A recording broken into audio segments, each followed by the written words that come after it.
नमस्कार दोस्तों, sunrise CSC YouTube channel पर आप सभी का स्वागत है। हरियाणा में चुनावी बिगुल बज चुका है। चुनाव की डेट की घोषणा हो चुकी है और उसके साथ ही हरियाणा में आचार संहिता भी लागू हो गई है। नामांकन करने के लिए अंतिम तिथि 12 सितंबर रखी गई है। नामांकन की जांच की अंतिम तिथि 13 सितंबर है। उम्मीदवारी वापिस 16 सितंबर तक ले सकते हैं और मतदान की तिथि 1 अक्टूबर है। 4 तारीख को चुनाव का परिणाम घोषित हो जाएगा। अब आचार संहिता का नाम सुनते ही आमजन के दिमाग में आचार संहिता से संबंधित बहुत सारे सवाल होते हैं, जैसे कि आचार संहिता का क्या मतलब होता है और जब ये लागू होता है तो किन किन चीजों की मनाही होती है, किन किन चीजों का ध्यान रखना पड़ता है और साथ ही में लोगों का ये भी सवाल होता है कि सरकार द्वारा की गई घोषणाएं पूरी होंगी या नहीं होंगी, या फिर जो भर्ती प्रक्रिया चल रही है उनमें क्या बदलाव आएगा और सरकार जिस तरह से कार्य कर रही थी अब उन पर किस तरह की पाबंदियां शुरू हो जाएंगी। तो सबसे पहले हम बात करते हैं कि आचार संहिता लागू होने के बाद सरकार की नीतियों में क्या बदलाव आते हैं। नई घोषणाएं और परियोजनाएं रोक दी जाती हैं। सरकारी विज्ञापनों पर प्रतिबंध लग जाता है। मतदाताओं को लुभाने के लिए नए वादे या नई घोषणाएं नहीं की जा सकती। सरकारी संसाधनों का दुरुपयोग नहीं किया जा सकता। मतदान केंद्रों के पास प्रचार नहीं किया जा सकता। मतदाताओं को प्रभावित करने के लिए पैसे या उपहार नहीं दिए जा सकते। किसी भी रैली या फिर लाउड स्पीकर पर चुनाव के प्रचार के लिए प्रशासन से सहमति लेनी होती है। आचार संहिता के दौरान सरकारी पदों पर नियुक्त कर्मचारियों के ट्रांसफर के नियमों में भी बदलाव आता है। हालांकि सरकार कर्मचारियों का ट्रांसफर कर सकती है, लेकिन इनकी कुछ शर्तें होती हैं, जैसे कि ट्रांसफर प्रशासनिक आवश्यकताओं के आधार पर ही किया जाना चाहिए, न कि राजनीतिक कारणों से। ट्रांसफर का निर्णय चुनाव आयोग की अनुमति से लिया जाना चाहिए।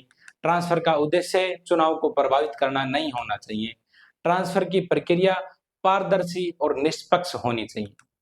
अब हम बात कर लेते हैं कि आचार संहिता लगने के बाद सरकारी योजनाओं और भर्ती प्रक्रिया पर इसका क्या प्रभाव पड़ेगा। जो योजनाएं पहले से चल रही हैं वो सुचारू रूप से जारी रहेंगी, लेकिन नई घोषणाएं या परियोजनाएं शुरू नहीं की जा सकती। योजनाओं के लाभार्थियों को पहले की तरह ही लाभ मिलता रहेगा।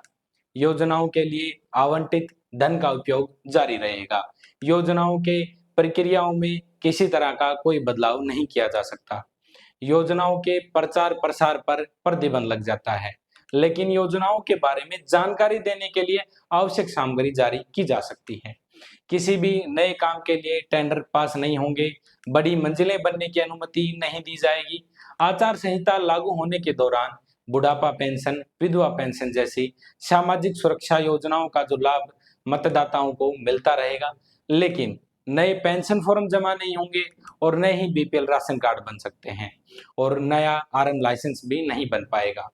आचार संहिता के दौरान ग्रामीण आवास प्लाट देने की अनुमति नहीं है, क्योंकि यह एक नया लाभ है जो मतदाताओं को प्रभावित कर सकता है। आचार संहिता के दौरान केवल उन योजनाओं का लाभ दिया जा सकता है जिनकी घोषणाएं पहले हुई हो और जिनकी प्रक्रिया पहले से ही चल रही हो। हालांकि यदि ग्रामीण आवास प्लाट योजना की घोषणा आचार संहिता लागू होने से पहले हुई थी और प्लाटों का आवंटन पहले ही हो चुका था, तो आचार संहिता के दौरान प्लाटों का कब्जा दिया जा सकता है, लेकिन नए आवंटन या नए लाभ की घोषणा नहीं की जा सकती। आचार संहिता के दौरान सरकार नई भर्ती प्रक्रिया शुरू नहीं कर सकती है, लेकिन पहले से चल रही भर्ती प्रक्रिया जिनके लिए विज्ञापन पहले ही जारी किए जा चुके हैं, वो सब भर्तियां सुचारू रूप से जारी रहेंगी। यह ध्यान रखना महत्वपूर्ण है कि आचार संहिता का उद्देश्य चुनाव में निष्पक्षता और स्वतंत्रता सुनिश्चित करना है। इसलिए सरकार भर्ती प्रक्रिया में कोई नई घोषणा या फिर कोई नया बदलाव नहीं कर सकती है। यह तो बात हो गई आचार संहिता को लेकर सरकार के क्या नियम होते हैं। अब हम बात कर लेते हैं हरियाणा सरकार ने हाल ही में जो घोषणाएं की हैं या फिर जो योजनाएं चल रही हैं, जैसे कि हर घर हर गृहिणी योजना, जिसमें सरकार ने वायदा किया है कि बीपीएल परिवार यानी कि जिनकी इनकम 1,80,000 से कम है उनको सिलेंडर मात्र 500 रुपए में उपलब्ध कराना। सूर्य घर योजना, जिसके तहत गरीब परिवारों को मुफ्त बिजली मिलेगी। और इसके अलावा जिन किसानों ने मेरी फसल मेरा ब्यौरा पर पंजीकरण किया है उनको प्रति एकड़ 2,000 रुपए की बोनस राशि देना। श्रम विभाग में श्रमिक मजदूरों के लिए बहुत सारी योजनाएं हैं, जैसे कि फ्री स्कूटी योजना, छात्रवृत्ति योजना, मृत्यु होने पर परिवार को आर्थिक सहायता। इस तरह की अनेक योजनाएं जो सरकार ने हाल ही के दिनों में जारी की हैं। इन सभी योजनाओं की प्रक्रिया चल रही है। हालांकि कुछ आवेदनों को इसमें लाभ मिल चुका है, जैसे कि कल ही घोषणा हुई थी, जो मेरी फसल मेरा ब्यौरा पर किसानों ने रजिस्ट्रेशन किया था उनमें कुछ किसानों के पैसे डाले गए हैं। लेकिन कुछ योजनाएं ऐसी हैं जिनमें अभी भी आवेदन सुचारू रूप से चल रहे हैं। तो यह सभी आवेदन चलते रहेंगे। इन योजनाओं के लिए जो राशि सरकार ने तय की है और उनके लिए जो फंड बनाया गया है, उससे इन सभी योजनाओं का लाभ मिलने वाले उम्मीदवारों को लाभ मिलता रहेगा। इस तरह की किसी भी योजना में कोई रुकावट नहीं आएगी। अब हम बात कर लेते हैं ग्रामीण आवास योजना के बारे में।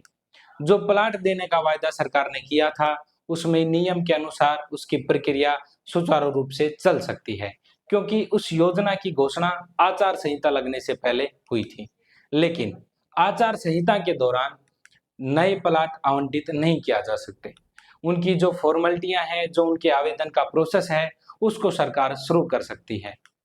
और भर्ती के मामले में हम आपको पहले ही बता चुके हैं, जो भर्तियां चल रही हैं, जिनकी एग्जाम डेट अनाउंस हो चुकी है, वह सभी भर्तियां सुचारू रूप से चलती रहेंगी।